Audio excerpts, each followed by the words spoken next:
Good evening, guys. So this is kind of an emergency, well, not an emergency, this is just a video that I want to get out there because, guys, I'm seeing the beginnings of a civil war that's happening in the United Kingdom. I don't use those words lightly either. Go check my previous videos. I'll try and put them in the end of this video when I've talked about, we're heading the steps that the United Kingdom are looking at the moment. And we're heading towards this civil war. I've been saying this for a few months now, and I've seen this bubbling over. At the moment, as we speak, on Saturday, the 3rd of August, guys, the United Kingdom is in flames. There's protests, and rightly so. There's protests in almost every town or city. I've never seen anything like this in living memory. I went out today to a supermarket, and there were people were talking and there was something strange in the atmosphere, guys.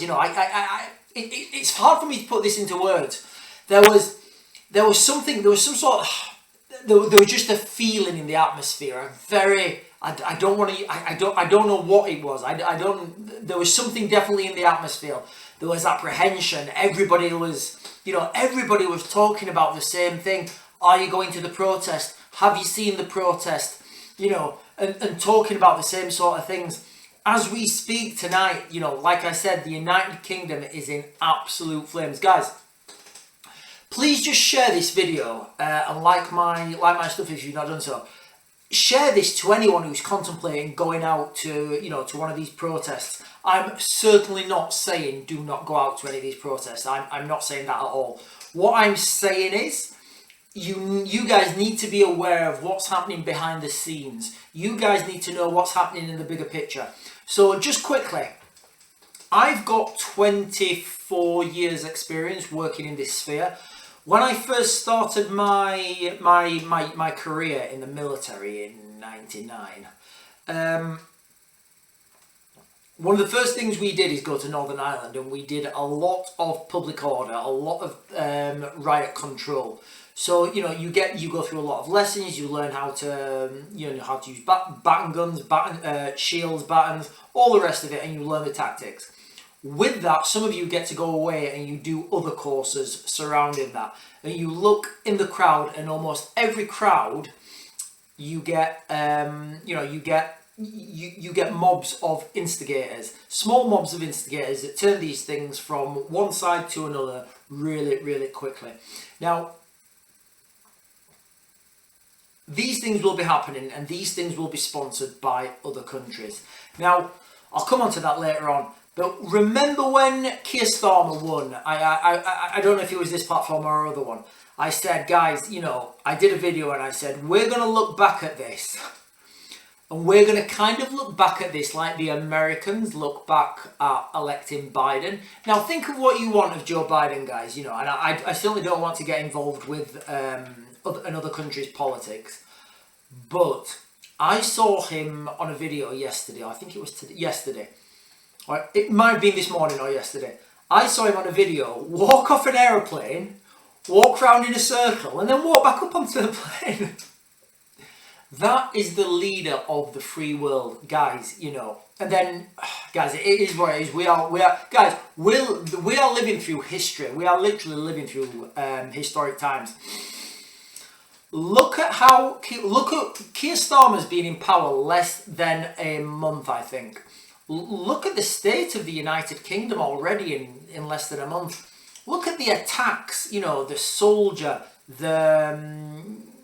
you've got the soldier, you've got the riots, you've got the counter riots, you've got the incident in Manchester Airport, What we're seeing in real time, and if you guys go and look at my video I did like a couple of days ago on subversion, we're seeing subversion. And once you understand subversion, you can spot it a million miles away. Now, the problem is we have a political class who've been subverted, and they don't even know they've been subverted because it's been done. It's taken that long to do it. The government's been destabilised. We have a political class who have no idea they have no idea what the people are feeling. They've no idea why people are angry. And we've got another 4 years of this. So the protests, these protests in the United Kingdom, if you're not from the United Kingdom, they started over something so terrible I can't even bring myself to talk about it yet. What I will say is, we have children and they're that age. And, this could have happened to anyone's children. So I think the protests are, people understand, with the mass influx of people from other countries, we've no idea who they are. We have absolutely no idea who these people are. You see it all around the towns, we've got a local reservoir near us and there's a hotel there, and people are, girls are too scared to go there. That's it. So that reservoir's gone now. We don't have that reservoir. It's gone. It's just been handed over. And that's not right. We can't have, that can't be a right thing to do. That can't be a right thing for our government to do to our own, to our own population. So, for those of you going out protesting or doing whatever, guys, I'm certainly not saying don't do anything. You're adults, you can do what you want. Just be aware that there are consequences for your actions, and and that's it. So, but just remember this, guys. All right, our adversary countries, they will have bot farms. They will have government agents. They will have active agents.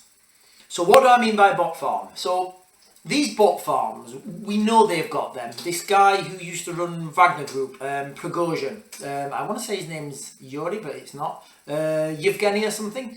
Yevgeny Prigozhin, he used to run a bot farm. I'll put a link in the end of this, guys, to what he used to do.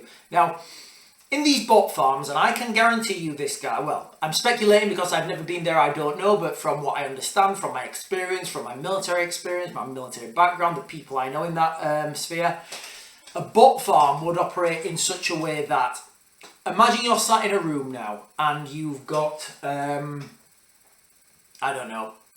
people in front of you.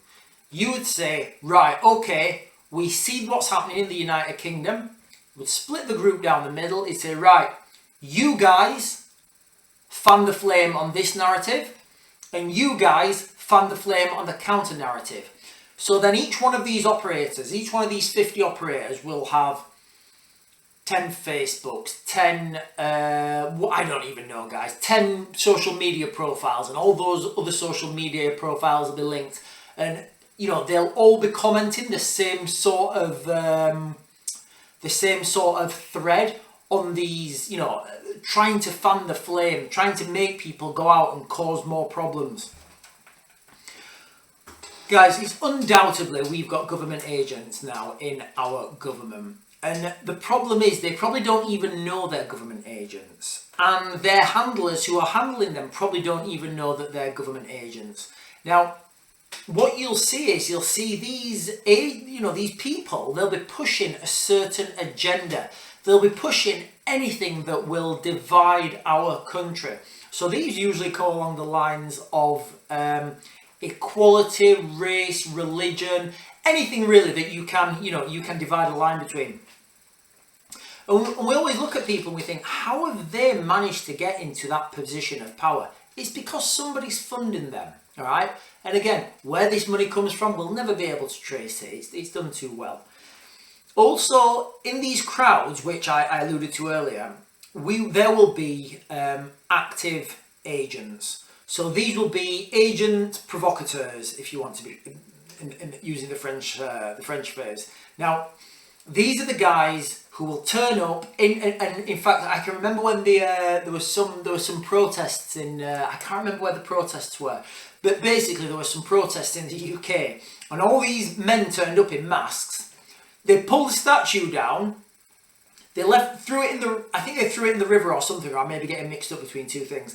They pulled the statue down and then they drove off. I was like, that is literally agent provocateurs. They came, they did one thing to make a statement, and then they got out of there before they got arrested. That was literally it, guys. I can guarantee you those. Well, I speculate heavily that those guys were paid. So that's the kind of thing they do. They'll turn up, they'll start violence, they'll start violence on both sides, and then once this reaches a critical mass and these guys start fighting anyway, they'll be like, right lads, we offer a cup of tea, or whatever they go for, and then they'll go both sides. So you will have these guys operating in these groups. The Russian word for it is tatushka. So guys, just before you go out, if you're going to go out or whatever you're going to do, just remember these things are happening, all right? Things will escalate. From now on, guys, what I've seen, it's the inevitable, all right? You're going to have protests. You're going to have rival protests. You're going to have both sides going far. We're going to reach a tipping point. And at that point, what's going to happen? Because one thing I can tell you from what I've seen, the police will be unable to cope. You're going to have more police on the streets. You're going to have more police doing public order. Is it public order? Or is it? Yeah, it's public order. You're going to have more, well, it was when I was at school, in the military. You're going to have more police doing public order. So that means the crime's going to go up because they know the police can't respond. So you see how these things, and from my video yesterday, an increase in crime is something that's inevitable. Now, who benefits from all this? Our international adversaries. For example, think of it now. Whoever, enemy nation X, they've been pumping a load of money into destabilising our country, demoralising us, forcing us into crisis. They then see these incidents flare up. They fan both sides. When the police can't do anything, they then say, right, okay, I want everybody now to go out and commit a load of crime. Start looting shops. Start doing what you want. Start doing other things on the streets. Guys, it's going to drive us to our knees. Look around you already. How the police are handling, this situation. Look at how the police are overwhelmed so easily. We don't have a credible police force as it is. And at the moment, they're stretched too thin. They can't be everywhere. And as all these protests are flaring up in different parts of the country, they can send less and less and less assets to each one of them. So it's going to get to a point where they're going to either have to prioritise, or they're going to have to prioritise. Now, the next option they can use is bringing the military in. Once this happens, guys, this is where our adversaries have won, because if the military are on the streets, then the military can't defend our country. That's when you're going to see mass escalations in Ukraine, in the Falklands, in the Middle East. Well, guys, these things will probably happen anyway. And remember what I said earlier, I think earlier on today, it's like a chessboard is set and all the pieces, and you just can't contemplate what piece is going to go where, and everything's going to take another piece, and guys, it's just absolutely chaos. So, like I said, guys, all right, the basis of this, what's the word I'm looking for? The synopsis of this video would be for just to understand what's going on. There's going to be adversaries fanning the flames of both sides. We're going to reach a critical mass. Once we've reached that critical mass of protest, counter-protests, it's just going to turn into running street pitch running street battles where things are getting ridiculously out of control. The medical service is overwhelmed because they're taking casualties. Fights are going to break out in the hospital. The police can't do anything because they don't have the manpower. And guys, let's not forget, we've paid for this ourselves. We have paid for this and we have voted for this. Guys, we are living in absolutely insane times, and I'm really worried for my family. That is it, guys. I'm gonna mag to grid. I can't think of anything else. I think I've reached all. I think I've got all the points I wrote down. Yeah, one last one, guys. Right? If you are gonna go to a protest, all right, just have a look around yourself. Are there people that just turn up to that protest really quickly, masked, get really violent really quick, egg both sides on, and then vanish? If they are, please, try and take some pictures of them. Because these will be the people who are sent there to make these protests, turn these protests into people shouting or whatever they're doing, to people getting violent, because that's what our adversaries want. Guys, what's happened in this country is absolutely disgusting. I can't even talk about the incident that happened itself without, without just absolute rage consuming me. But anyway, guys, that is it. Guys, I am going to back to grid. I think I've got all my points, and I will see you guys tomorrow.